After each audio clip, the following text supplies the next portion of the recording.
You want it so bad that even the universe has no choice but to give in. This video didn't come across your FYP by chance. It's actually a message, one that will liberate you from all the beliefs that you've had and all the lies that you've actually had to hold on to. Telling someone that they have to be a certain type of way in order for people to love them is not from a place of love. It's from a place of control. We have like reels on TikTok, on Instagram that explains this understanding girlfriend situation. There are so many of them online.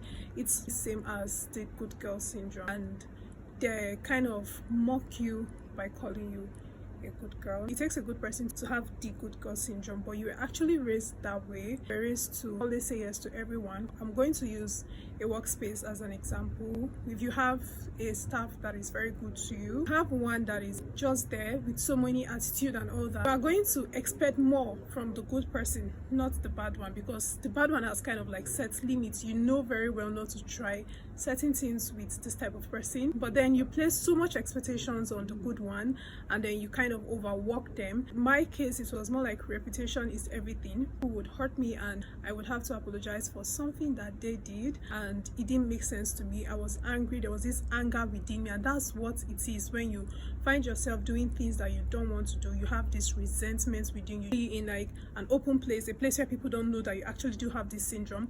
You find yourself reacting quickly because you want to protect that side of you that has never been protected before. And they also go ahead to tell you that being the good girl is going to get you a good partner. How can someone even want a partner that does not have a mind of their own? Someone that they can control. It is toxic. It is narcissism, and you have to avoid it at all costs. They tell you that family is everything. That's where you find love, safety, loyalty, but not for everyone. Most people, that's where they find the most betrayal, find the most hate, the most disturbance. So the fact that yours is supportive, nurturing, and it's not toxic does not mean that others are not having it. When you start saying no, you realize how many limits you've accepted that were never really yours, and the earlier you realize it, the better for you. You don't want to start looking back and finding out that didn't even have any limits. Anyone could just walk on you. There were no boundaries just because you couldn't say no. I actually did a little bit of research on Google on the term.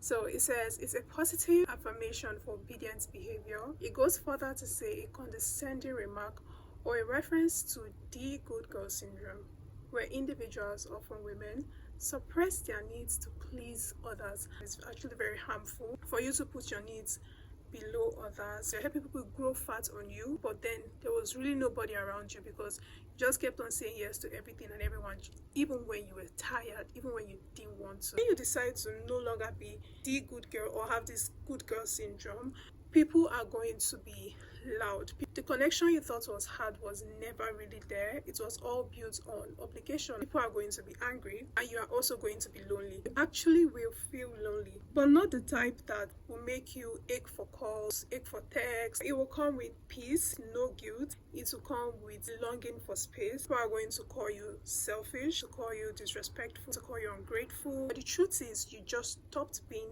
the good girl, one that everyone walks over. By the time you start saying no, not everyone is actually going to leave. Some will stay. Some people are going to adjust, and those are the people you have to really hold on to. Family is not always everything. You have to build your own circle of love, of belonging, whether through a friend, community, faith, even the family you choose for yourself. Only a few good people are going to see you and appreciate you and try not to overwork you. And so when you eventually decide not to be in that circle, bring yourself to the light, it does not mean you have to be a bad person. It does not mean you have to disrespect people. It does not mean you have to step on people because people had already stepped on you in the past. You just have to pick yourself first. You check your schedule. If it's not convenient, sorry, it's not convenient, and it's going to come as a shock to so many people. People are not going to be used to that side of you. So important to know that the choices we make now will make or mar what the future is going to be like. If you can't say